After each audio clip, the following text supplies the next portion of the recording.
आओ सुनिए स्वैजीवनी अंश एप्टाबाद। ਇਹ ਪ੍ਰੋਫੈਸਰ ਪੂਰਨ ਸਿੰਘ ਜੀ ਦੀ ਸਵੈਜੀਵਨੀ ਜ਼ਿੰਦਗੀ ਦੇ ਰਾਹਾਂ 'ਤੇ ਅਨੁਵਾਦਕ ਗੁਰਬਖਸ਼ ਸਿੰਘ ਪ੍ਰੀਤਲੜੀ ਵਿੱਚੋਂ ਲਿਆ ਗਿਆ ਹੈ।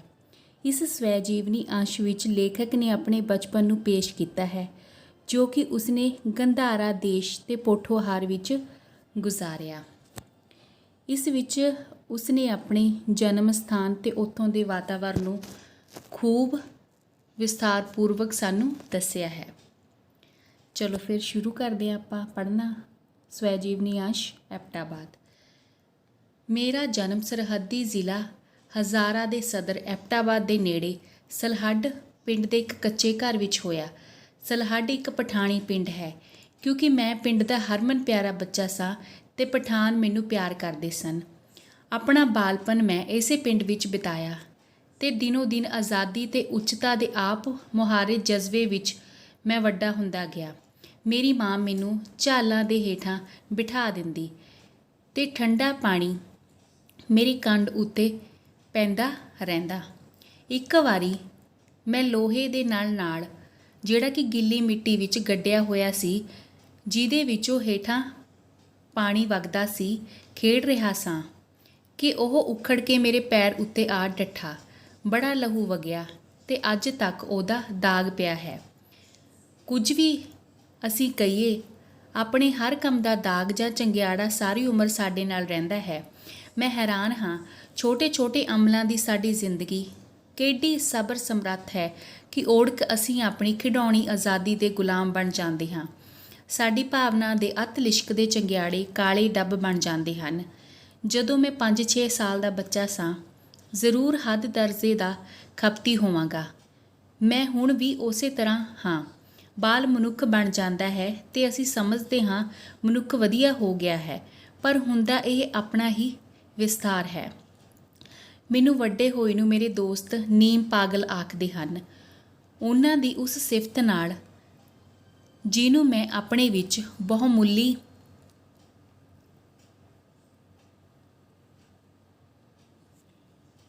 ਸਮਝਦਾ ਹਾਂ ਤੇ ਜਿਹਨੂੰ ਮੇਰੀ ਮਾਂ ਮੇਰੇ ਵਿੱਚ ਬਹੁਮੁੱਲੀ ਸਮਝਦੀ ਹੈ, ਕੋਈ ਦਿਲਚਸਪੀ ਨਹੀਂ। ਉਹ ਮੈਨੂੰ ਜੰਗਲੀ ਤੇ ਅੱਖੜ ਸਮਝਦੇ ਹਨ, ਅਤ ਭਾਵਕ ਅਤੇ ਜੋਸ਼ੀਲਾ ਅਤੇ ਅਤ ਉਤਸ਼ਾਹੀ। ਮੇਰੀ ਮਾਂ ਮੈਨੂੰ ਦੱਸਿਆ ਕਰਦੀ ਸੀ ਕਿ ਇੱਕ ਦਿਨ ਮੈਂ ਚੀਟਾ ਕਹਿਣ ਦਾ ਕੌਲ ਭੰਨਣ ਸੁੱਟਣ ਲਈ ਜ਼ਿੱਦ ਕਰਨ ਲੱਗ ਪਿਆ ਸਾਂ, ਮਤਲਬ ਜ਼ਿੱਦ ਕਰ ਰਿਹਾ ਸਾਂ ਤੇ ਮਾਂ ਨੇ ਮੇਰੀ ਜ਼ਿੱਦ ਮੰਨ ਲਈ ਸੀ। ਇੱਕ ਪੱਥਰ ਉੱਤੇ ਉਹਨੂੰ ਮੈਂ ਤੈਅ ਮਾਰਿਆ ਤੇ ਉਹ ਟੋਟੇ ਟੋਟੇ ਹੋ ਗਿਆ ਤੇ ਉਹਨੂੰ ਤੋੜ ਕੇ ਮੈਂ ਰੋਣ ਲੱਗ ਪਿਆ। ਹੈ ਇਹ ਟੋਟੇ ਟੋਟੇ ਕਿਉਂ ਹੋ ਗਿਆ? ਲਾਲ ਜੱਤ ਵਾਲੀ ਬੱਕਰੀ ਨੂੰ ਮੈਂ ਭੁੱਲ ਨਹੀਂ ਸਕਦਾ, ਜਿਹਦੇ ਪਿੱਛੇ ਛੰਨਾ ਲੈ ਕੇ ਮੈਂ ਦਿਨ ਵਿੱਚ ਕਈ ਵਾਰੀ ਦੌੜਦਾ ਤੇ ਉਹ ਮੈਨੂੰ ਦੁੱਧ ਦਿੰਦੀ ਸੀ। ਮੇਰੇ ਸੰਘਣੇ ਸੁਨਹਿਰੀ ਵਾਲ ਮੇਰੀ ਧੌਣ ਉੱਤੇ ਉੱਡਦੇ ਜਦੋਂ ਮੈਂ ਬੱਕਰੀ ਦੇ ਮਗਰ ਦੌੜਦਾ ਸਾਂ। ਬੱਕਰੀ ਨਾਲ ਮੇਰੀ ਰਿਸ਼ਤੇਦਾਰੀ ਦਾ ਸੁੱਝ ਦਿੰਦੇ ਸਨ। ਉਨੀ ਦਿਨੀ ਮੇਰੇ ਜਵਾਨ ਮਾਮਾ ਜੀ ਆਏ। ਇਹ ਮੇਰੀ ਮਾਂ ਦੇ ਇੱਕੋ ਇੱਕ ਭਰਾ ਸਨ ਤੇ ਉਹ ਮੇਰੀ ਮਾਂ ਨੂੰ ਬੜੇ ਪਿਆਰ ਕਰਦੇ ਸਨ, ਮਤਲਬ ਮਾਂ ਨੂੰ ਵੀ ਉਹ ਬਹੁਤ ਪਿਆਰੇ ਸਨ। ਆਪਣੇ ਪਿਤਾ ਨਾਲੋਂ ਮੈਂ ਆਪਣੇ ਮਾਮੇ ਦਾ ਵਧੇਰੇ ਚਾਹਵਾਨ ਸਾਂ। ਉਹ ਆਪਣੇ ਖਾਣ ਪੀਣ ਲਈ ਮੇਰੀ ਬੱਕਰੀ ਦੇ ਲੇਲੇ ਨੂੰ ਮਾਰ ਲੈਣਾ ਚਾਹੁੰਦੇ ਸਨ। ਮਾਮੇ ਨੇ ਇੱਕ ਤਮਾਸ਼ੇ ਦਾ ਮੇਰੇ ਨਾਲ ਇਕਰਾਰ ਕੀਤਾ ਤੇ ਉਹਨੇ ਲੇਲਾ ਮਾਰ ਲਿਆ। ਮੈਨੂੰ ਸਲਾਹਿਆ ਗਿਆ ਕਿ ਮੈਂ ਆਪਣਾ ਲੇਲਾ ਮਾਮੇ ਨੂੰ ਦੇ ਦਿੱਤਾ ਸੀ। ਸ਼ਾਮੀ ਜਦੋਂ ਬੱਕਰੀ ਦਿਨ ਭਰ ਪਹਾੜ ਉੱਤੇ ਚਰ ਕੇ ਘਰ ਆਈ, ਉਸਨੇ ਲੇਲੇ ਨੂੰ ਢੂੰਡਿਆ, ਬੁਲਾਇਆ ਤੇ ਕੋਈ ਜਵਾਬ ਨਾ ਮਿਲਣ ਤੇ ਉਹ ਅੰਦਰ ਪੈਰ ਧਰੇ ਬਿਨਾਂ ਪਿੱਛੇ ਮੁੜ ਗਈ। ਰੱਬ ਜਾਣੇ ਉਸਦੇ ਮਨ ਉੱਤੇ ਕੀ ਬੀਤਿਆ ਹੋਵੇਗਾ ਤੇ ਉਸ ਸਮੇਂ ਜਿਹੜਾ ਸਦਮਾ ਮੈਂ ਉਸ ਨੂੰ ਪਹੁੰਚਾਇਆ ਸੀ, ਉਹਦੇ ਲਈ ਮੇਰੇ ਅਥਰੂ ਕਬੂਲੇ ਬਿਨਾਂ ਕਿਧਰੇ ਚਲੀ ਗਈ। ਬੱਕਰੀ ਚਲੀ ਗਈ। ਮੈਂ ਬੱਕਰੀ ਤੇ ਲੇਲੇ ਦੋਹਾਂ ਲਈ ਰੋਂਦਾ ਰਿਹਾ। ਮੇਰੀ ਮਾਂ ਨੇ ਇੱਕ ਵਾਰੀ ਸੋਨੇ ਦੀ ਮੋਹਰ ਮੇਰੇ ਮੱਥੇ ਉੱਪਰਲੀ ਮਿੱਡੀ ਨਾਲ ਗੁੰਦ ਦਿੱਤੀ ਤੇ ਪਹਿਲੀ ਵਾਰ ਕੁੜੀਆਂ ਵਾਂਗ ਮੇਰੇ ਵਾਲ ਉਸ ਬਣਾ ਦਿੱਤੇ।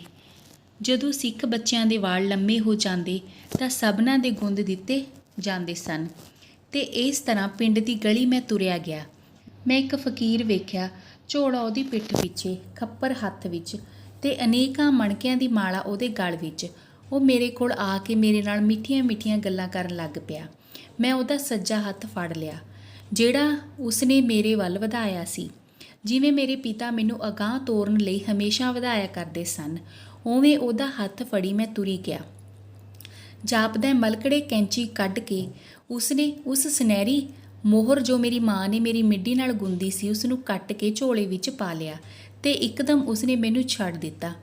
ਮੋਹਰ ਤੇ ਮੁਤਵਰਕ ਵਾਲਾਂ ਦੀ ਲਿਟ ਕੱਟੀ ਮੈਂ ਘਰ ਆਇਆ। ਮਾਂ ਨੇ ਪੁੱਛਿਆ ਮੋਹਰ ਕਿੱਥੇ ਗਈ ਤੇ ਦੱਸਦੇ ਨੇ ਕਿ ਮੈਂ ਉਸ ਪਾਸੇ ਉਂਗਲ ਕਰਕੇ ਆਖਿਆ ਬਾਵਾ, ਤੇ ਪਿੱਤਲ ਦੇ 2 ਪੱਤਿਆਂ ਵਾਂਗ ਆਪਣੀਆਂ ਦੋਵੇਂ ਹੱਥ ਤਲੀਆਂ ਖੋਲ ਕੇ ਪੁੱਠੀਆਂ ਕਰ ਲਈਆਂ।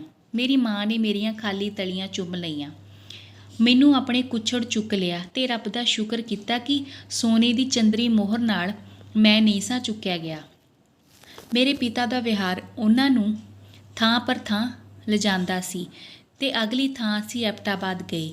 ਪੰਜਾਬੀ ਸਾਹਿਬ ਜਿਹੜੇ ਉੱਥੇ ਆਏ ਉਹ ਇਸ ਨੂੰ ਹੈਪਟਾਬਾਦ ਆਖਦੇ ਸਨ। ਸਮੁੰਦਰ ਤੋਂ 3000 ਫੁੱਟ ਉਚਾਈ ਦੇ ਇਸ ਪਿਆਰੇ ਪਿਆਰੇ ਪਹਾੜੀ ਥਾਂ ਦਾ ਇਹ ਨਾਂ ਸਰਾਪ ਜਾਪਦਾ ਸੀ, ਮਤਲਬ ਸਰਾਪ ਜਿਹਾ ਲੱਗਦਾ ਸੀ। ਐਬਟਾਬਾਦ ਕਿਉਂ? ਕਿਉਂਕਿ ਇੱਕ ਚੰਗੇ ਅੰਗਰੇਜ਼ ਨੂੰ ਇੱਥੋਂ ਦਾ ਪੱਧਰਾ ਸਾਵਾ ਮੈਦਾਨ ਚੰਗਾ ਲੱਗਾ ਸੀ ਤੇ ਉਸਨੇ ਇਹਨੂੰ ਆਪਣਾ ਸਦਰ ਬਣਾ ਲਿਆ ਸੀ। ਕਿੱਡੀ ਕੁੜੱਪੀ ਗੱਲ ਕਿ ਅੰਗਰੇਜ਼ ਦਾ ਨਾਂ ਇਹਨੂੰ ਦਿੱਤਾ ਗਿਆ। ਭਾਰਤ ਵਿੱਚ ਭਾਰਤ ਦੀਆਂ ਪੁਰਾਣੀਆਂ ਯਾਦਾਂ ਸੀ।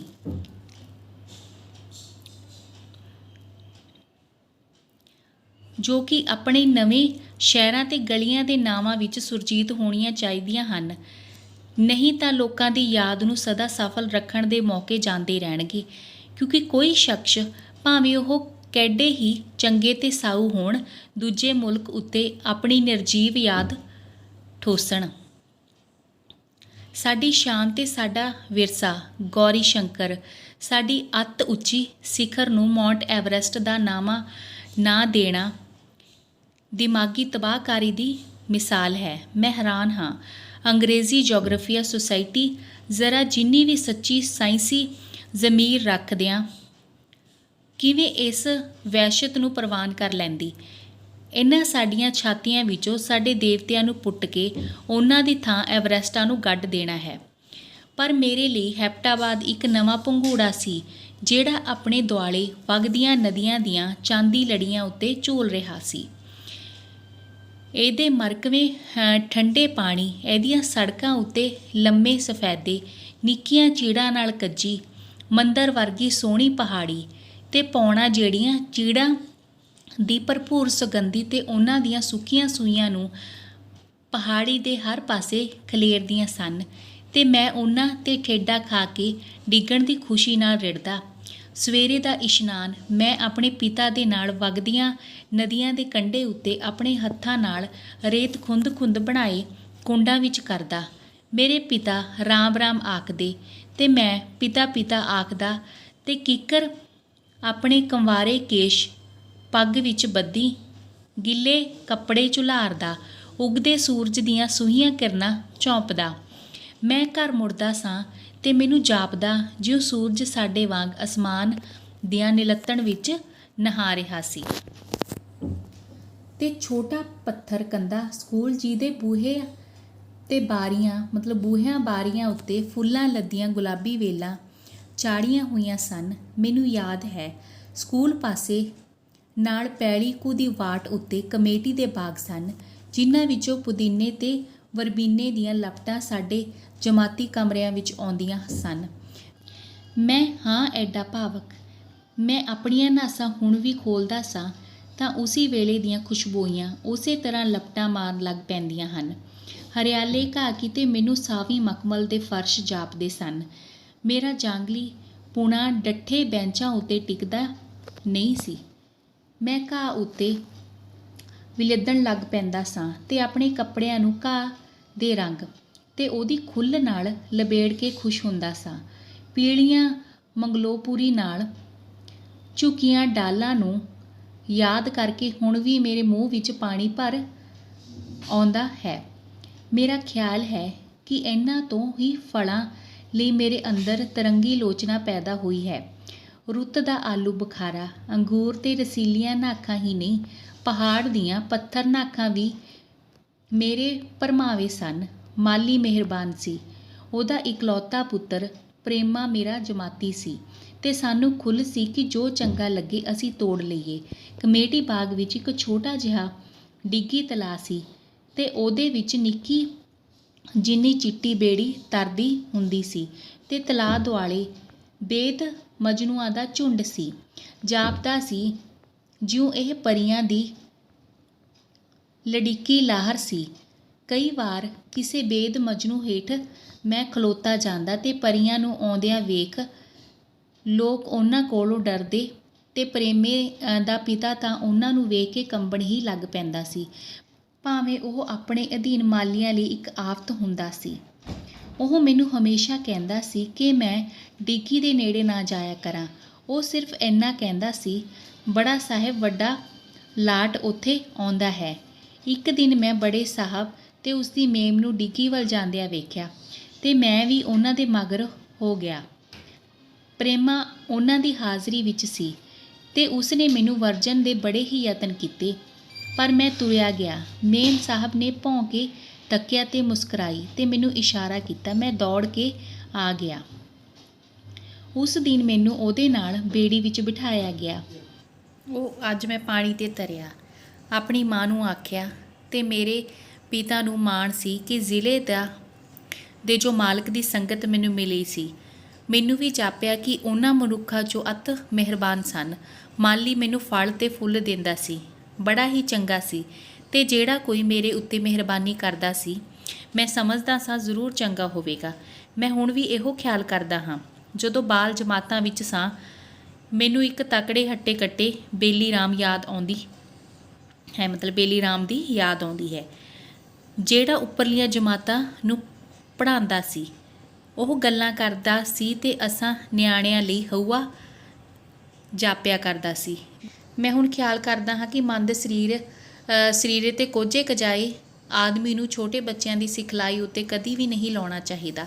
ਸਾਰੀਆਂ ਕੌਮਾਂ ਦੀ ਵਿਦਿਅਕ ਨਿਯਮਾਵਲੀ ਵਿੱਚ ਅਧਿਆਪਕਾਂ ਦੀ ਚੋਣ ਸੰਬੰਧੀ ਸੁਹਜ ਦੀ ਸੋਝੀ ਜ਼ਰੂਰ ਹੋਣੀ ਚਾਹੀਦੀ ਹੈ। ਬੇਲੀ ਰਾਮ ਦਾ ਪੁੱਤਰ ਇੱਕ ਟੈਣਾ ਜਿਹਾ ਮੁੰਡਾ ਮੇਰਾ ਜਮਾਤੀ, ਮੇਰਾ ਗੂੜਾ ਦੋਸਤ ਬਣ ਗਿਆ।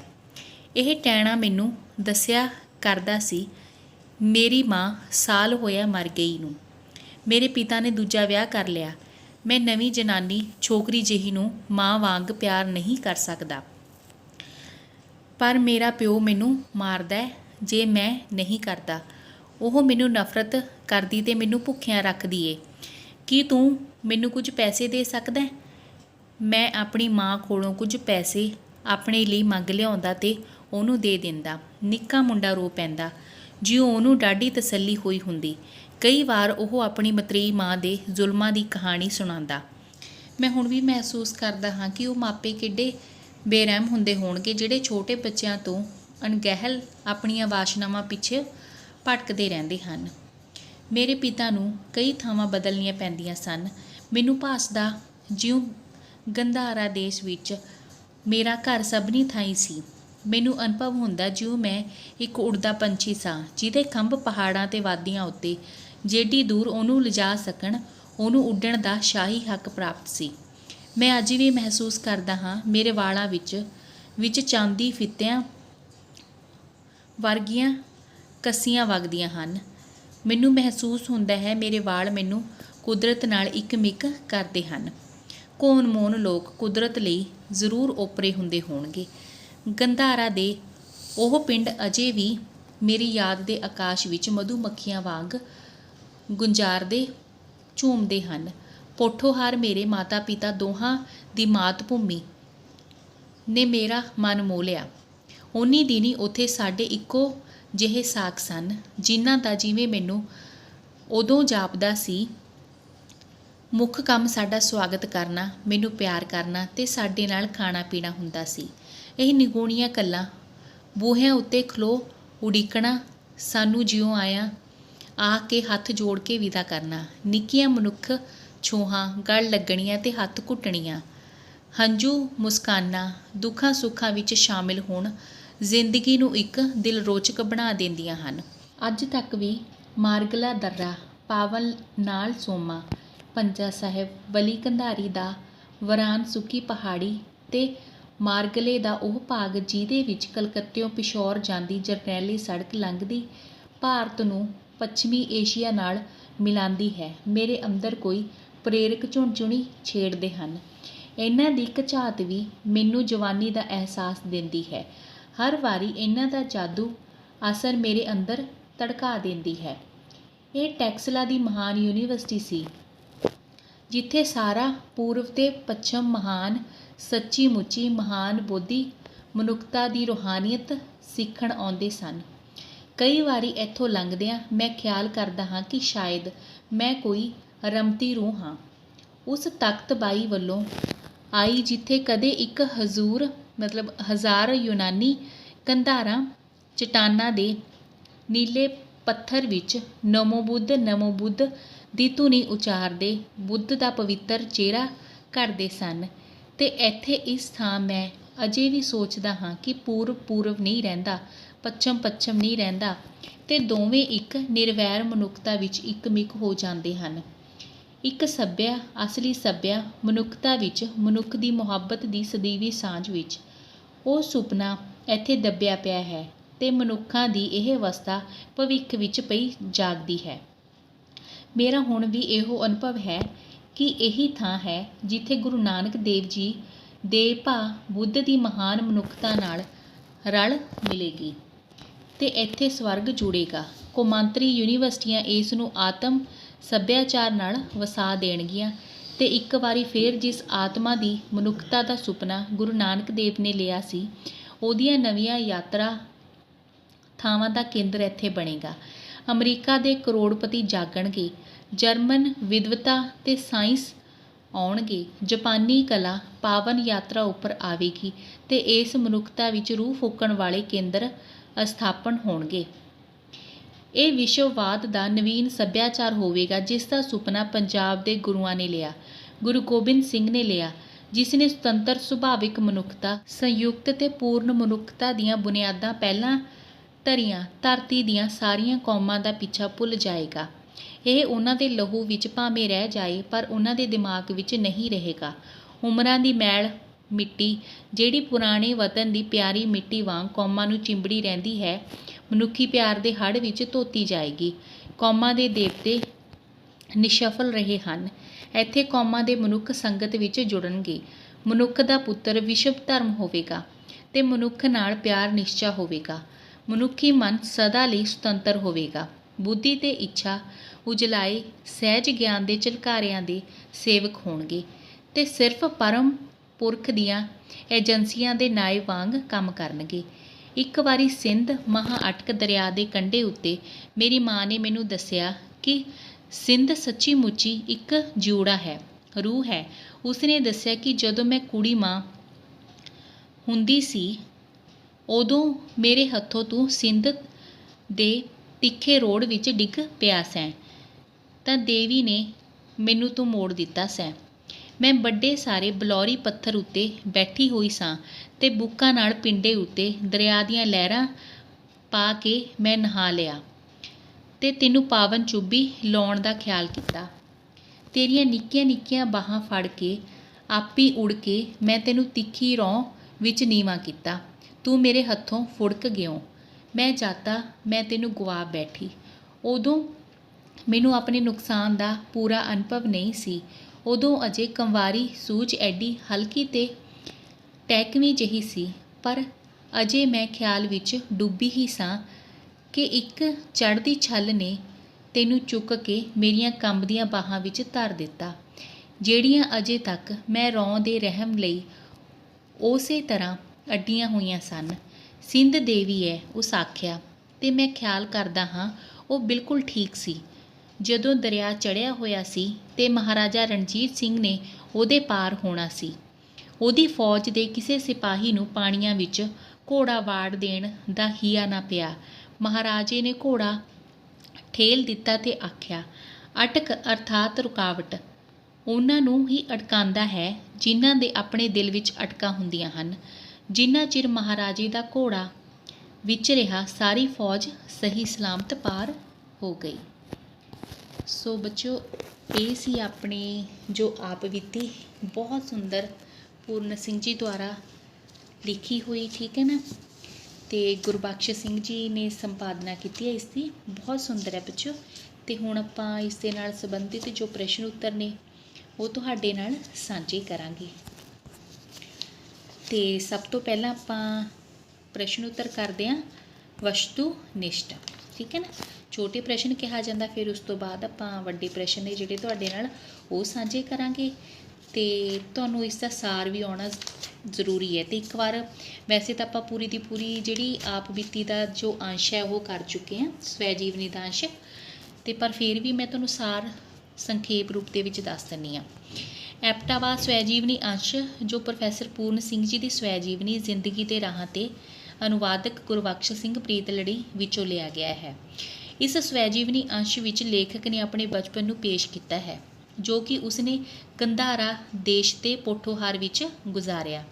इस विच लेखक अपने जन्म स्थान, उत्थों के वातावरण, अपने पैर उपर जिहड़ा डिग्गिया सी उहदा निशान सट वजी सी, अपने खपती ते बेपरवाह सुभाਅ, लाल जत्त वाली जिहड़ी बकरी हुंदी है उस दे नाल संबंधित घटना, एक फकीर द्वारा लुटे जाण दी गल, एबटाबाद के अद्भुत सुंदर भरे कुदरती वातावरण, स्कूल ते कमेटी के बाग के खूबसूरत मनमोहक ते रोमांटिक दृश्यां ते घटनावां, मास्टर बेली राम ते उस दे पुत्तर नाल संबंधित घटना, अपने गंधारा देश विच थां थां ते जाके रहन, पोठोहार विच अपने संबंधियां कोल जाण, टैक्सला तो मनुखी भाईचारे की एकता संबंधी अपने मन विच उपजे भावां ते अटक दरिया के वहण विच अपने वह जाण संबंधी अपनी माँ तो सुनी घटना का जिक्र करता है। यह घटनावां मुख रूप विच ये दर्शाउण दे उद्देश नाल लिखियां गईयां हन कि लेखक दे प्रौढ़ व्यक्तित्व विच उसदे मित्रां नूं जो पागलपन, जांगली पुणा, भावुकता ते जोशीलापन दिखाई दिंदा सी, उसके बचपन विच उसदियां रुचियां ते चरित्र दी जो है विस्तारपूर्वक वर्णन किया होया है। इस विच लेखक के आपे तो इलावा उस समय के समाजिक, धार्मिक अते राजसी परिस्थितियां हैं उन्हां दी भी झलक मिलती है। चलो इदां करते हैं, आप सब तो पहला जिहड़े वड्डे प्रश्न ने ना सार की तरह वो करिए। कुछ भी करिए, अपने हर काम का दाग जां चंगियाड़ा सारी उम्र साडे नाल रहिंदा है। लेखक ने यह टिप्पणी किहड़े प्रसंग विच कीती? यह टिप्पणी लेखक उस प्रसंग विच दिंदा है जदों दसदा है कि बचपन विच जदों वो मिट्टी के गड्ढे लोहे नाल नल कोल खेड रहा सी ते ओह नल उसके पैर उत्ते आके डिग पिया सी, जिस कारण बहुत लहू वगिया सी ते सੱਟ ਦਾ निशान पै गया सी ते वड्डे हो के भी नहीं ठीक होया सी। वो कहंदे आपां जो भी काम करदे तो उहदे निशान तां रह ही जांदे ने। पूर्ण सिंह ने अपनी माँ की वडियाई की किहड़ी घटना दसी सी, आपां नूं की साझा कीता सी। लेखक दसदा है कि उसकी माँ उस नाल बहुत मोह करती सी। वो दसदा है कि किवें उसकी माँ नूं उसनूं शिंगारन वास्ते उहदे वालां दे विच सोने की मोहर पाई सी। फिर उस तो बाद जदों फकीर उसनूं लै गया सी ਤਾਂ लेखक की जिहड़ी माँ बहुत रोई सी है ना, ਉਹਦੇ हत्थ चुमे सी भी ਉਹਨੂੰ शुक्र करो फकीर भी लेखक ਨੂੰ ਨਾ ਲੈ ਗਿਆ ਹੋਵੇ। ਤੇ ਫਿਰ ਉਸ ਤੋਂ ਬਾਅਦ ਉਹ ਦੱਸਦਾ ਹੈ ਕਿ ਕਿਸ ਤਰ੍ਹਾਂ ਉਸਦੀ ਮਾਂ ਨੇ ਉਸਦੀ ਕਹਿਣ ਦਾ ਕੌਲ ਭੰਨਣ ਦੀ ਜ਼ਿੱਦ ਮੰਨ ਲਈ ਸੀ। ਫਿਰ ਉਹ ਦੱਸਦਾ ਹੈ ਕਿ ਇੱਕ ਵਾਰੀ ਉਹ ਛੋਟੇ ਹੁੰਦੇ ਜਦੋਂ ਸਿੰਧ ਦਰਿਆ ਵਿੱਚ ਨਹਾ ਰਹੀ ਸੀ ਉਸਨੂੰ ਤਾਂ ਉਹਦੇ ਹੱਥੋਂ ਛੁੱਟ ਗਿਆ ਸੀ, ਤਾਂ ਸਿੰਧ ਨੇ ਉਸਨੂੰ ਵਾਪਸ ਫੜਾ ਦਿੱਤਾ। ਉਦੋਂ ਤੋਂ ਉਹ ਸਿੰਧ ਨੂੰ ਇੱਕ ਜੂੜਾ ਸਮਝਣ ਲੱਗ ਪਈ ਸੀ, ਮਤਲਬ ਲੇਖਕ ਨੂੰ ਬਹੁਤ ਪਿਆਰ ਕਰਦੀ ਸੀ ਉਹ। ਐਬਟਾਬਾਦ ਦਾ ਜ਼ਿਕਰ ਕਰਦੇ ਹੋਏ ਲੇਖਕ ਨੇ ਨਾਂ ਰੱਖਣ ਦੀ ਮਹੱਤਤਾ ਬਾਰੇ ਜੋ ਟਿੱਪਣੀਆਂ ਦਿੱਤੀਆਂ, ਠੀਕ ਹੈ ਨਾ, ਉਹਨਾਂ ਨੂੰ ਆਪਣੇ ਸ਼ਬਦਾਂ ਵਿੱਚ ਦੱਸੋ। ਲੇਖਕ ਕਹਿੰਦਾ ਹੈ ਕਿ ਭਾਰਤ ਦੀਆਂ ਪੁਰਾਣੀਆਂ ਯਾਦਾਂ ਆਪਣੇ ਸ਼ਹਿਰਾਂ ਅਤੇ ਗਲੀਆਂ ਦੇ ਨਾਵਾਂ ਨਾਲ ਸੁਰਜੀਤ ਹੋਣੀਆਂ ਚਾਹੀਦੀਆਂ ਹਨ, ਨਹੀਂ ਤਾਂ ਲੋਕਾਂ ਦੀ ਯਾਦ ਨੂੰ ਸਦਾ ਸਫਲ ਰੱਖਣ ਦੇ ਮੌਕੇ ਜਾਂਦੇ ਰਹਿਣਗੇ। ਉਸ ਅਨੁਸਾਰ ਹਿਮਾਲਿਆ ਦੀ ਚੋਟੀ ਗੌਰੀ ਸ਼ੰਕਰ ਨੂੰ ਮਾਊਂਟ ਐਵਰੈਸਟ ਦਾ ਨਾਂ ਦੇਣਾ ਦਿਮਾਗੀ ਤਬਾਹਕਾਰੀ ਦੀ ਮਿਸਾਲ ਹੈ। ਇਹ ਸਾਡੀਆਂ ਛਾਤੀਆਂ ਵਿੱਚੋਂ ਸਾਡੇ ਦੇਵਤਿਆਂ ਨੂੰ ਪੁੱਟ ਕੇ ਉਸ ਦੀ ਥਾਂ ਐਵਰੈਸਟ ਨੂੰ ਕੱਢ ਦੇਣਾ ਚਾਹੁੰਦੇ ਹਨ। ਐਬਟਾਬਾਦ ਪਾਠ ਵਿਚਲੇ ਕਿਹੜੇ ਵੇਰਵਿਆਂ ਤੋਂ ਪਤਾ ਲੱਗਦਾ ਹੈ ਕਿ ਪੂਰਨ ਸਿੰਘ ਨੂੰ ਬਚਪਨ ਤੋਂ ਹੀ ਪ੍ਰਕਿਰਤੀ ਨਾਲ ਬਹੁਤ ਪਿਆਰ ਸੀ। ਲੇਖਕ ਨੂੰ ਬਚਪਨ ਵਿੱਚ ਹੀ ਐਬਟਾਬਾਦ ਦੀ ਪ੍ਰਕਿਰਤੀ ਬਹੁਤ ਸੋਹਣੀ ਲੱਗਦੀ ਸੀ। ਉਸ ਦੀਆਂ ਨਦੀਆਂ, ਸਫੈਦੇ, ਝੀਲਾਂ ਅਤੇ ਪਹਾੜੀਆਂ ਬਹੁਤ ਸੋਹਣੀਆਂ ਲੱਗਦੀਆਂ ਸਨ। ਉਹ ਉੱਥੋਂ ਦੀਆਂ ਨਦੀਆਂ ਵਿੱਚ ਨਹਾਉਣ ਦਾ ਸਵਾਦ ਲੈਂਦਾ ਸੀ। ਉਸ ਨੂੰ ਉੱਥੋਂ ਦੇ ਛੋਟੇ ਪੱਥਰ, ਕੰਧੇ, ਸਕੂਲ ਦੀ ਯਾਦ ਕਦੇ ਵੀ ਨਹੀਂ ਭੁੱਲਦੀ। ਜਿੱਥੇ ਉਹ ਬੂਹੇ ਬਾਰੀਆਂ ਉੱਤੇ ਫੁੱਲ ਲੱਦੀਆਂ ਗੁਲਾਬੀ ਵੇਲਾਂ ਚੜ੍ਹੀਆਂ ਹੋਈਆਂ ਸਨ ਤੇ ਨੇੜੇ ਦੀਆਂ ਪੈਲੀਆਂ ਵਿੱਚੋਂ ਪੁਦੀਨੇ ਦੇ ਤੇ ਵਰਮੀਨੇ ਦੀਆਂ ਖੁਸ਼ਬੂਆਂ ਆਉਂਦੀਆਂ ਸਨ। ਲੇਖਕ ਬੈਂਚਾਂ ਉੱਪਰ ਬੈਠਣ ਉੱਠਣ ਦੀ ਥਾਂ ਘਾਹ ਉੱਤੇ ਲੇਟਦਾ। ਉਸ ਨੂੰ ਰਤਾ ਜਿਹੜੀ ਪਰਵਾਹ ਨਹੀਂ ਸੀ ਹੁੰਦੀ, ਉਹ ਲਗਾਤਾਰ ਖੇਡਦਾ ਰਹਿੰਦਾ ਸੀ। ਉਸ ਨੂੰ ਰੁੱਤਾਂ ਦੇ ਫਲ ਵੀ ਖੂਬ ਭਾਉਂਦੇ ਸਨ। ਉਸ ਨੂੰ ਕਮੇਟੀ ਬਾਗ ਵਿਚਾਲੇ ਡਿੱਗੀ ਤਲਾਅ ਦੁਆਰਾ ਉੱਚੇ ਬੇਦ ਮਜਨੂਆਂ ਦੇ ਝੁੰਡ ਵਾਲੀ ਥਾਂ ਪਰੀਆਂ ਦੀ ਠਾਹਰ ਜਾਪਦੀ। ਇਹਨਾਂ ਵੇਰਵਿਆਂ ਤੋਂ ਪਤਾ ਲੱਗਦਾ ਕਿ ਉਹ ਪ੍ਰਕਿਰਤੀ ਦੇ ਬਹੁਤ ਨੇੜੇ ਸਨ। ਪ੍ਰੋਫੈਸਰ ਪੂਰਨ ਸਿੰਘ ਅਨੁਸਾਰ ਇੱਕ ਚੰਗੇ ਅਧਿਆਪਕ ਦੇ ਮਾਪਿਆਂ ਵਿੱਚ ਕਿਹੜੇ-ਕਿਹੜੇ ਵਿਸ਼ੇਸ਼ ਗੁਣ ਹੋਣੇ ਚਾਹੀਦੇ ਹਨ। ਲੇਖਕ ਅਨੁਸਾਰ ਚੰਗੇ ਅਧਿਆਪਕ ਵਿੱਚ ਸੋਚ ਦੀ ਸੋਝੀ ਦਾ ਗੁਣ ਹੋਣਾ ਜ਼ਰੂਰੀ ਹੈ। ਜਿਹੜਾ ਅਧਿਆਪਕ ਆ ਉਹ ਮੰਦੇ ਸਰੀਰ ਵਾਲਾ ਨਹੀਂ ਹੋਣਾ ਚਾਹੀਦਾ, ਕਿਉਂਕਿ ਬੱਚਿਆਂ ਉੱਪਰ ਗਲਤ ਪ੍ਰਭਾਵ ਪੈਂਦਾ ਹੈ। ਠੀਕ ਹੈ ਨਾ। ਤੇ ਫਿਰ ਉਸ ਤੋਂ ਬਾਅਦ ਆ ਗਿਆ ਪ੍ਰੋਫੈਸਰ ਪੂਰਨ ਸਿੰਘ ਦੀ ਜੋ ਮਾਂ ਨੇ ਅਟਕ ਦਰਿਆ ਨੂੰ ਜੂੜਾ ਕਿਉਂ ਕਿਹਾ, ਕਿਉਂਕਿ ਛੋਟੇ ਹੁੰਦੇ ਜਦੋਂ ਉਹਨਾਂ ਨਵਾ ਰਹੇ ਸੀ ਤਾਂ ਉਹਦੇ ਹੱਥੋਂ ਛੁੱਟ ਗਏ ਸੀ ਸਿੰਧ ਦਰਿਆ ਤੋਂ। ਅਤੇ ਫਿਰ ਉਸ ਤੋਂ ਬਾਅਦ ਥੋੜ੍ਹੀ ਦੇਰ ਬਾਅਦ ਉਹ ਜੇ ਇੱਕ ਲਹਿਰ ਆਈ ਤਾਂ ਲਹਿਰ ਨੇ ਪ੍ਰੋਫੈਸਰ ਪੂਰਨ ਸਿੰਘ ਦੀ ਮਾਂ ਦੇ ਹੱਥਾਂ 'ਚ ਉਹਨਾਂ ਨੂੰ ਵਾਪਸ ਕਰਤਾ ਸੀ, ਇਸ ਕਰਕੇ ਉਹਨਾਂ ਨੂੰ ਜੋੜਾ ਕਹਿੰਦੇ ਸਨ। ਐਪਟਾਵਾਦ ਸਵੈ ਜੀਵਨੀ ਅੰਸ਼ ਵਿੱਚੋਂ ਪੂਰਨ ਸਿੰਘ ਦੀ ਕਿਹੋ ਜਿਹੀ ਸ਼ਖਸੀਅਤ ਉੱਭਰਦੀ ਹੈ। ਐਪਟਾਵਾਦ ਪ੍ਰੋਫੈਸਰ ਪੂਰਨ ਸਿੰਘ ਦੀ ਸਵੈ ਜੀਵਨੀ ਜ਼ਿੰਦਗੀ ਦੇ ਰਾਹਾਂ 'ਤੇ ਉਹਦੇ ਵਿੱਚੋਂ ਇਹ ਲਿਆ ਗਿਆ। ਠੀਕ ਹੈ ਨਾ। ਅਤੇ ਬਹੁਤ ਸੋਹਣੀ ਸ਼ਖਸੀਅਤ ਉਹਨਾਂ ਦੇ ਸਾਹਮਣੇ ਆਉਂਦੀ ਹੈ ਵੀ ਬਹੁਤ ਸੰਵੇਦਨਸ਼ੀਲ ਸਨ, ਪ੍ਰਕਿਰਤੀ ਦੇ ਬਹੁਤ ਨੇੜੇ ਸਨ। ਠੀਕ ਹੈ। ਜਾਨਵਰਾਂ ਨੂੰ ਪੰਛੀਆਂ ਨੂੰ ਬਹੁਤ ਪਿਆਰ ਕਰਦੇ ਸਨ। ਗੈਰ ਜ਼ਿੰਮੇਵਾਰ ਅਤੇ ਕੁਰਕਤ ਮਾਪਿਆਂ ਅਤੇ ਅਧਿਆਪਕਾਂ ਆਦਿ ਬਾਰੇ ਉਹਨਾਂ ਨੇ ਬਹੁਤ ਸਾਰੀਆਂ ਟਿੱਪਣੀਆਂ ਦੇ ਵਿੱਚ ਦਿੱਤੀਆਂ ਨੇ। ਠੀਕ ਹੈ ਨਾ। ਇਹ ਬਹੁਤ ਹਰਮਨ ਪਿਆਰਾ ਬੱਚਾ ਸੀ। ਬਚਪਨ ਦੇ ਵਿੱਚ ਹੱਦ ਦਰਜੇ ਦਾ ਖਪਤੀ ਸੀ, ਬੇਪਰਵਾਹ ਸੀ, ਕੋਮਲ ਦਿਲ ਅਤੇ ਭਾਵਕ ਦਿਲ ਦਾ ਮਾਲਕ ਸੀ, ਪ੍ਰਕਿਰਤੀ ਕੁਦਰਤ ਦਾ ਪ੍ਰੇਮੀ ਸੀ, ਰੋਮੈਂਟਿਕ ਰੁਚੀ ਵਾਲੇ ਸਨ, ਦੇਸ਼ ਪਿਆਰ ਦੀ ਭਾਵਨਾ ਵਾਲੇ ਸਨ। ਕਿਉਂਕਿ ਜਦੋਂ ਕਹਿੰਦੇ ਨੇ ਵੀ ਆਪਣੇ ਜਿਹੜੇ ਨਾਂ ਨੇ ਆਪਣੇ ਹੀ ਹੋਣੇ ਚਾਹੀਦੇ ਨੇ, ਮਾਊਂਟ ਐਵਰੈਸਟ ਨਹੀਂ ਹੋਣਾ ਚਾਹੀਦਾ। ਮਾਤਾ ਪਿਤਾ ਨਾਲ ਬਹੁਤ ਪਿਆਰ ਕਰਦੇ ਨੇ ਕਿਉਂਕਿ ਉਹ ਗੱਲਾਂ ਤੋਂ ਉਹਨਾਂ ਦੇ ਪਤਾ ਲੱਗਦਾ ਹੈ। ਫਿਰ ਉਸ ਤੋਂ ਬਾਅਦ ਮਨੁੱਖੀ ਭਾਈਚਾਰੇ ਦੇ ਵੀ ਬਹੁਤ ਚਾਹਵਾਨ ਨੇ ਉਹ। ਠੀਕ ਹੈ ਨਾ। ਬਹੁਤ ਸੋਹਣਾ ਲਿਖਦੇ ਨੇ। ਠੀਕ ਹੈ। ਭਾਈਚਾਰਕ ਏਕਤਾ ਦੀ ਚਾਹਵਾਨ ਦੇ ਨਾਲ ਨਾਲ ਅਨੁਭਵੀ ਵਿਅਕਤੀ ਵੀ ਨੇ ਅਤੇ ਨਿਵੇਕਲੇ ਗਦਕਾਰ ਅਤੇ ਸ਼ੈਲੀਕਾਰ ਹੋ ਕੇ ਉਹ ਨਿਬੜੇ ਨੇ ਇੱਥੇ। ਫਿਰ ਅੱਗੇ ਪ੍ਰੋਫੈਸਰ ਪੂਰਨ ਸਿੰਘ ਨੇ ਆਪਣੀ ਸਵੈ ਜੀਵਨੀ ਦੇ ਭਾਗ ਐਪਟਾਵਾਦ ਵਿੱਚ ਜੀਵਨ ਅਤੇ ਸਮਾਜ ਬਾਰੇ ਕਿਹੜੀਆਂ ਭਾਵਪੂਰਤ ਟਿੱਪਣੀਆਂ ਦਿੱਤੀਆਂ ਹਨ। ਉਹ ਕਹਿੰਦੇ ਹਨ ਵੀ ਅਸੀਂ ਜੋ ਕੁਝ ਵੀ ਕਰੀਏ ਉਸ ਦਾ ਦਾਗ ਹਮੇਸ਼ਾ ਸਾਡੀ ਜ਼ਿੰਦਗੀ ਦੇ ਉੱਪਰ ਰਹਿੰਦਾ ਹੈ। ਛੋਟੇ ਛੋਟੇ ਅਮਲਾਂ ਦੀ ਸਾਡੀ ਆਜ਼ਾਦੀ ਐਡੀ ਸਰਬ ਸਮਰੱਥ ਹੈ ਅਤੇ ਅਸੀਂ ਖਿਡੌਣੀ ਆਜ਼ਾਦੀ ਦੇ ਗੁਲਾਮ ਬਣ ਜਾਂਦੇ ਹਾਂ। ਬਾਲਕ ਮਨੁੱਖ ਬਣ ਜਾਂਦਾ ਹੈ ਅਤੇ ਅਸੀਂ ਸਮਝਦੇ ਹਾਂ ਕਿ ਮਨੁੱਖ ਵਧੀਆ ਹੋ ਗਿਆ ਹੈ, ਪਰ ਹੁੰਦਾ ਉਹ ਆਪਣਾ ਹੀ ਵਿਸਥਾਰ ਹੈ। ਮੰਦੇ ਸਰੀਰ ਅਤੇ ਕੋਝੇ ਆਦਮੀਆਂ ਨੂੰ ਛੋਟੇ ਬੱਚਿਆਂ ਦੀ ਸਿਖਲਾਈ ਉੱਤੇ ਕਦੀ ਵੀ ਨਹੀਂ ਲਾਉਣਾ ਚਾਹੀਦਾ। ਉਹ ਮਾਪੇ ਬਹੁਤ ਬੇਰਹਿਮ ਹੁੰਦੇ ਹਨ ਜਿਹੜੇ ਛੋਟੇ ਬੱਚਿਆਂ ਤੋਂ ਅਣਗਹਿਲੀ ਕਰਕੇ ਆਪਣੀਆਂ ਵਾਸ਼ਨਾਵਾਂ ਪਿੱਛੇ ਭਟਕਦੇ ਹਨ। ਬੂਹੇ ਉੱਤੇ ਖਲੋ ਕੇ ਕਿਸੇ ਨੂੰ ਉਡੀਕਣਾ, ਜੀ ਆਇਆਂ ਆਖਣਾ ਅਤੇ ਹੱਥ ਜੋੜ ਕੇ ਵਿਦਾ ਕਰਨਾ, ਨਿੱਕੀਆਂ ਮਨੁੱਖ ਛੋਹਾਂ ਗੜ ਲੱਗਣੀਆਂ, ਹੱਥ ਘੁੱਟਣੀਆਂ, ਹੰਝੂ ਅਤੇ ਮੁਸਕਾਨ, ਦੁੱਖਾਂ ਸੁੱਖਾਂ ਵਿੱਚ ਸ਼ਾਮਿਲ ਹੋਣਾ ਜ਼ਿੰਦਗੀ ਨੂੰ ਰੌਚਕ ਬਣਾ ਦਿੰਦਾ ਹੈ। ਟੈਕਸਲਾ ਵਿੱਚ ਵਿਸ਼ਵਾਸਵਾਦ ਦਾ ਨਵੀਨ ਸੱਭਿਆਚਾਰ ਉਸਰੇਗਾ।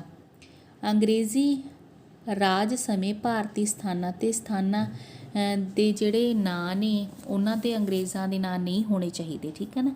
ਸਗੋਂ ਭਾਰਤੀ ਨਾਂ ਹੋਣੇ ਚਾਹੀਦੇ ਨੇ। ਫਿਰ ਉਸ ਤੋਂ ਬਾਅਦ ਆ ਗਿਆ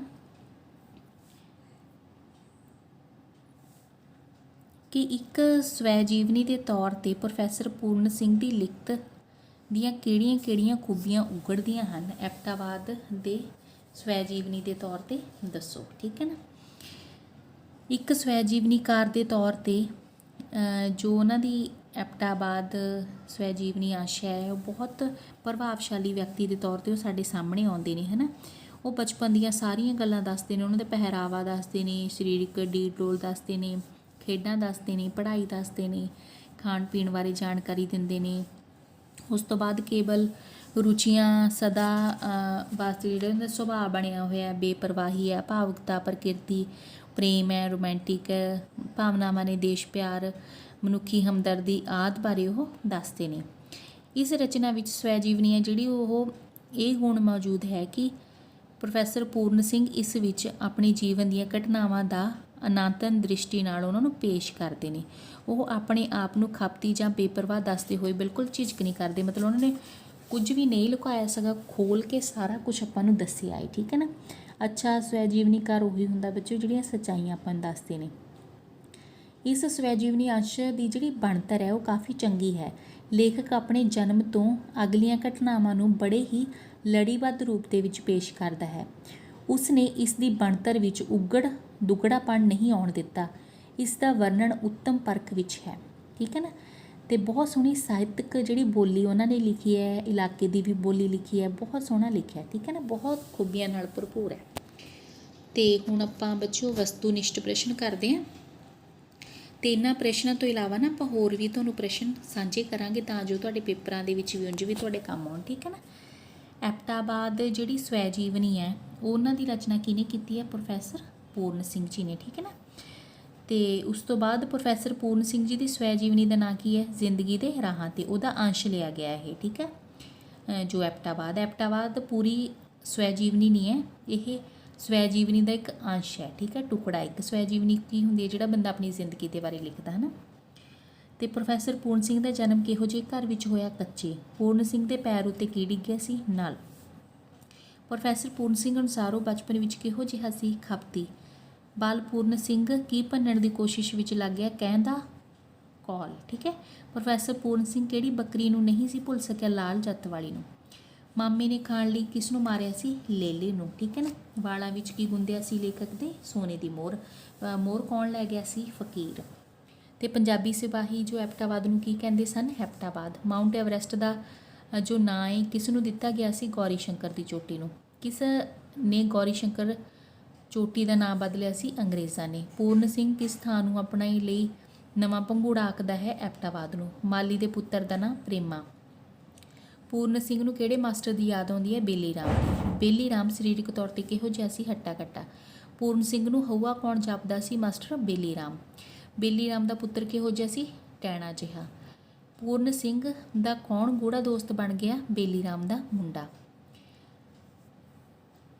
ਪੂਰਨ ਸਿੰਘ ਦੇ ਮਾਤਾ ਪਿਤਾ ਦੀ ਮਾਤ ਭੂਮੀ ਕਿਹੜੀ ਸੀ? ਪੋਠੋਹਾਰ। ਠੀਕ ਹੈ ਨਾ। ਫਿਰ ਉਸ ਤੋਂ ਬਾਅਦ ਆ ਗਿਆ ਕਿ ਮਾਂ ਬਾਪਾਂ ਨੂੰ ਜਿਹੜੇ ਬੱਚਿਆਂ ਨਾਲ ਕਿਹੋ ਜਿਹਾ ਨਹੀਂ ਹੋਣਾ ਚਾਹੀਦਾ? ਬੇਰਹਿਮ ਦਿਲ ਨਹੀਂ ਹੋਣਾ ਚਾਹੀਦਾ। ਅਤੇ ਸ਼੍ਰੀ ਗੁਰੂ ਨਾਨਕ ਦੇਵ ਜੀ ਨਾਲ ਸੰਬੰਧਿਤ ਕਿਹੜੇ ਗੁਰਦੁਆਰੇ ਦਾ ਜ਼ਿਕਰ ਕੀਤਾ? ਪੰਜਾ ਸਾਹਿਬ। ਪੋਠੋਹਾਰ ਵਿੱਚ ਕਦੇ ਕਿਹੜੀ ਯੂਨੀਵਰਸਿਟੀ ਸਥਿਤ ਸੀ? ਟੈਕਸਲਾ। ਪੂਰਵ ਅਤੇ ਪੱਛਮ ਮਹਾਨ ਬੋਧੀ ਮਨੁੱਖਤਾ ਦੀ ਰੂਹਾਨੀਅਤ ਸਿੱਖਣ ਲਈ ਕਿੱਥੇ ਆਉਂਦੇ ਸਨ? ਟੈਕਸਲਾ ਯੂਨੀਵਰਸਿਟੀ 'ਚ। ਪੂਰਨ ਸਿੰਘ ਦੀ ਮਾਂ ਕਿਹੜੇ ਦਰਿਆ ਵਿੱਚ ਸੱਚਮੁੱਚ ਉਹਨੂੰ ਜੂੜਾ ਆਖਦੀ ਹੈ ਗਵਾ ਦਿੱਤਾ ਸੀ ਉਹਨਾਂ ਨੂੰ, ਫਿਰ ਉਹਨਾਂ ਨੂੰ ਮੋੜਤਾ ਸੀ? ਅਟਕ ਭਾਵ ਸਿੰਧ ਨੂੰ। ਕਿਸ ਮਹਾਰਾਜੇ ਨੇ ਅਟਕ ਦਰਿਆ ਵਿੱਚ ਆਪਣਾ ਘੋੜਾ ਠੱਲ ਦਿੱਤਾ ਸੀ? ਮਹਾਰਾਜਾ ਰਣਜੀਤ ਸਿੰਘ ਜੀ ਨੇ। ਪੂਰਨ ਸਿੰਘ ਦਾ ਜਨਮ ਐਪਟਾਬਾਦ ਦੇ ਨੇੜੇ ਕਿਹੜੇ ਪਿੰਡ ਵਿੱਚ ਹੋਇਆ? ਠੀਕ ਹੈ। ਸਲਹੱਡ ਪਿੰਡ ਵਿੱਚ ਹੋਇਆ। ਕਿੱਥੇ? ਇੱਕ ਕੱਚੇ ਘਰ ਦੇ ਵਿੱਚ ਹੋਇਆ। ਠੀਕ ਹੈ ਨਾ। ਅਤੇ ਉਸ ਤੋਂ ਬਾਅਦ ਆ ਗਿਆ ਅਸੀਂ ਕੁਝ ਵੀ ਕਰੀਏ ਆਪਣੀ ਹਰ ਕੰਮ ਦਾ ਦਾਗ ਜਾਂ ਚੰਗਿਆੜਾ ਡੈਸ਼ ਸਾਰੀ ਉਮਰ ਸਾਡੇ ਨਾਲ ਰਹਿੰਦਾ ਹੈ। ਬਾਲ ਮਨੁੱਖ ਬਣ ਜਾਂਦਾ ਹੈ ਅਤੇ ਅਸੀਂ ਸਮਝਦੇ ਹਾਂ ਮਨੁੱਖ ਵਧੀਆ ਹੋ ਗਿਆ ਹੈ, ਪਰ ਡੈਸ਼ ਹੁੰਦਾ ਇਹ ਆਪਣਾ ਹੀ ਵਿਸਥਾਰ ਹੈ। ਪੂਰਨ ਸਿੰਘ ਨੂੰ ਉਸ ਦੇ ਦੋਸਤ ਡੈਸ਼ ਨੀਮ ਪਾਗਲ ਕਹਿੰਦੇ ਸਨ। ਡੈਸ਼ ਪੂਰਨ ਸਿੰਘ ਦੇ ਮਾਮੇ ਨੇ ਮਾਰ ਕੇ ਖਾ ਲਿਆ ਲੇਲੇ ਨੂੰ। ਠੀਕ ਹੈ। ਜਦੋਂ ਕਿਸੇ ਫਕੀਰ ਨੇ ਪੂਰਨ ਸਿੰਘ ਦੇ ਵਾਲਾਂ ਵਿੱਚ ਗੁੰਦੀ ਹੋਈ ਸੋਨੇ ਦੀ ਮੋਹਰ ਕੱਟੀ ਤਾਂ ਉਸ ਦੀ ਮਾਂ ਨੇ ਡੈਸ਼ ਉਸ ਦੀਆਂ ਖਾਲੀ ਤਲੀਆਂ ਚੁੰਮ ਲਈਆਂ। ਪੂਰਨ ਸਿੰਘ ਲਈ ਹੈਪਟਾਬਾਦ ਨਾਂ ਦਾ ਪੰਘੂੜਾ ਆਲੇ ਦੁਆਲੇ ਵਗਦੀਆਂ ਨਦੀਆਂ ਦੀਆਂ ਡੈਸ਼ ਚਾਂਦੀ ਲੜੀਆਂ ਉੱਤੇ ਝੂਲ ਰਿਹਾ ਸੀ। ਪੂਰਨ ਸਿੰਘ ਲਈ ਹੈਪਟਾਬਾਦ ਇੱਕ ਨਵਾਂ ਡੈਸ਼ ਸੀ। ਕੀ ਸੀ? ਪੰਘੂੜਾ। ਪ੍ਰੇਮਾ ਮਾਲੀ ਦਾ ਡੈਸ਼ ਇਕਲੌਤਾ ਪੁੱਤਰ ਸੀ। ਮੰਦੇ ਸਰੀਰ 'ਤੇ ਕੋਝੇ ਕਜਾਏ ਆਦਮੀਆਂ ਨੂੰ ਛੋਟੇ ਬੱਚਿਆਂ ਦੀ ਸਿਖਲਾਈ ਉੱਤੇ ਡੈਸ਼ ਕਦੀ ਨਹੀਂ ਲਾਉਣਾ ਚਾਹੀਦਾ। ਉਹ ਮਾਪੇ ਕਿੱਡੇ ਬੇਰਹਿਮ ਹੁੰਦੇ ਹਨ ਜਿਹੜੇ ਛੋਟੇ ਬੱਚਿਆਂ ਤੋਂ ਅਣਗਹਿਲ ਆਪਣੀਆਂ ਡੈਸ਼ ਵਾਸ਼ਨਾਵਾਂ ਪਿੱਛੇ ਭਟਕਦੇ ਹਨ। ਇੱਥੇ ਟੈਕਸਲਾ ਦੀ ਮਹਾਨ ਡੈਸ਼ ਯੂਨੀਵਰਸਿਟੀ ਸੀ। ਪੂਰਵ ਤੇ ਪੱਛਮ ਮਹਾਨ ਬੋਧੀ ਮਨੁੱਖਤਾ ਦੀ ਰੂਹਾਨੀਅਤ ਸਿੱਖਣ ਡੈਸ਼ ਟੈਕਸਲਾ ਯੂਨੀਵਰਸਿਟੀ ਵਿੱਚ ਆਉਂਦੇ ਸਨ। ਜਦੋਂ ਪੂਰਨ ਸਿੰਘ ਦੀ ਮਾਂ ਉਸ ਨੂੰ ਅਟਕ ਦਰਿਆ ਵਿੱਚ ਨਹਾ ਰਹੀ ਸੀ ਡੈਸ਼ ਤਾਂ ਉਸ ਦੇ ਹੱਥੋਂ ਛੁੱਟ ਗਿਆ। ਜਿੰਨਾ ਚਿਰ ਮਹਾਰਾਜੇ ਦਾ ਘੋੜਾ ਅਟਕ ਦਰਿਆ ਵਿੱਚ ਖੜਾ ਰਿਹਾ ਸਾਰੀ ਫੌਜ ਡੈਸ਼ ਸਹੀ ਸਲਾਮਤ ਪਾਰ ਹੋ ਗਈ। ਫਿਰ ਆਪਾਂ ਠੀਕ ਗਲਤ ਦੱਸਦੇ ਹਾਂ। ਐਪਟਾਬਾਦ ਸੁਹਿੰਦਰ ਸਿੰਘ ਵਣਜਾਰਾ ਦੀ ਰਚਨਾ ਹੈ, ਗਲਤ। ਪੂਰਨ ਸਿੰਘ ਦਾ ਜਨਮ ਐਪਟਾਬਾਦ ਦੇ ਨੇੜੇ ਸਲਹੱਡ ਪਿੰਡ ਦੇ ਇੱਕ ਮਹਿਲ ਵਿੱਚ ਹੋਇਆ, ਗਲਤ। ਕੱਚੇ ਕੋਠੇ 'ਚ ਹੋਇਆ ਸੀ ਨਾ। ਪੂਰਨ ਸਿੰਘ ਬੱਕਰੀ ਤੇ ਲੇਲੇ ਦੋਹਾਂ ਲਈ ਰੋਂਦਾ ਰਿਹਾ, ਠੀਕ। ਪ੍ਰੋਫੈਸਰ ਪੂਰਨ ਸਿੰਘ ਦੇ ਪਿਤਾ ਦਾ ਵਿਹਾਰ ਇੱਕੋ ਥਾਂ ਟਿੱਕੇ ਕਰਨ ਵਾਲਾ ਸੀ, ਨਹੀਂ। ਉਹ ਮਤਲਬ ਕਦੀ ਕਿਤੇ ਜਾਂਦੇ ਸੀ, ਕਦੀ ਕਿਤੇ, ਠੀਕ ਹੈ ਨਾ। ਪੂਰਨ ਸਿੰਘ ਨੂੰ 3000 ਫੁੱਟ ਦੀ ਉਚਾਈ ਉੱਤੇ ਪਿਆਰੇ ਪਿਆਰੇ ਪਹਾੜ ਦੀ ਥਾਂ ਐਪਟਾਬਾਦ ਨਾ ਹੀ ਸਰਾਪ ਜਿਹਾ ਲੱਗਦਾ ਸੀ, ਬਿਲਕੁਲ ਠੀਕ। ਮਾਲੀ ਦਾ ਇਕਲੌਤਾ ਪੁੱਤਰ ਪ੍ਰੇਮਾ ਪੂਰਨ ਸਿੰਘ ਦਾ ਜਮਾਤੀ ਨਹੀਂ ਸੀ, ਗਲਤ, ਜਮਾਤੀ ਸੀ। ਪੋਠੋਹਾਰ ਪੂਰਨ ਸਿੰਘ ਦੇ ਮਾਤਾ ਪਿਤਾ ਦੀ ਮਾਤ ਭੂਮੀ ਸੀ, ਠੀਕ। ਟੈਕਸਿਲਾ ਦੀ ਮਹਾਨ ਯੂਨੀਵਰਸਿਟੀ ਵਿੱਚ ਪੂਰਬ ਤੇ ਪੱਛਮ ਮਹਾਨ ਬੋਧੀ ਮਨੁੱਖਤਾ ਦੀ ਰੂਹਾਨੀਅਤ ਸਿੱਖਣ ਆਉਂਦੇ ਸਨ, ਠੀਕ। ਪੂਰਨ ਸਿੰਘ ਦੀ ਮਾਂ ਅਟਕ ਨੂੰ ਜਿਊੜਾ ਸਮਝਦੀ ਸੀ, ਠੀਕ ਹੈ। ਜਿੰਨਾ ਚਿਰ ਮਹਾਰਾਜਾ ਰਣਜੀਤ ਸਿੰਘ ਦਾ ਘੋੜਾ ਅਟਕ ਦਰਿਆ ਵਿੱਚ ਰਿਹਾ, ਸਾਰੀ ਫੌਜ ਸਹੀ ਸਲਾਮਤ ਪਾਰ ਹੋ ਗਈ, ਬਿਲਕੁਲ ਠੀਕ। ਸੋ ਇਹ ਸੀ ਬੱਚੋ ਆਪ ਬੀਤੀ ਸਫ਼ਰਨਾਮਾ ਅੰਸ਼, ਠੀਕ ਹੈ ਨਾ। ਪ੍ਰੋਫੈਸਰ ਪੂਰਨ ਸਿੰਘ ਜੀ ਨੇ ਲਿਖਿਆ ਹੋਇਆ ਐਪਟਾਬਾਦ। ਮੈਨੂੰ ਯਕੀਨ ਹੈ ਕਿ ਤੁਹਾਨੂੰ ਇਹ ਪੂਰੀ ਚੰਗੀ ਤਰ੍ਹਾਂ ਸਮਝ ਆਇਆ ਹੋਵੇਗਾ, ਅਤੇ ਸਮਝਣ ਅਤੇ ਸੁਣਨ ਲਈ ਤੁਹਾਡਾ ਬਹੁਤ ਬਹੁਤ ਧੰਨਵਾਦ ਬੱਚੋ।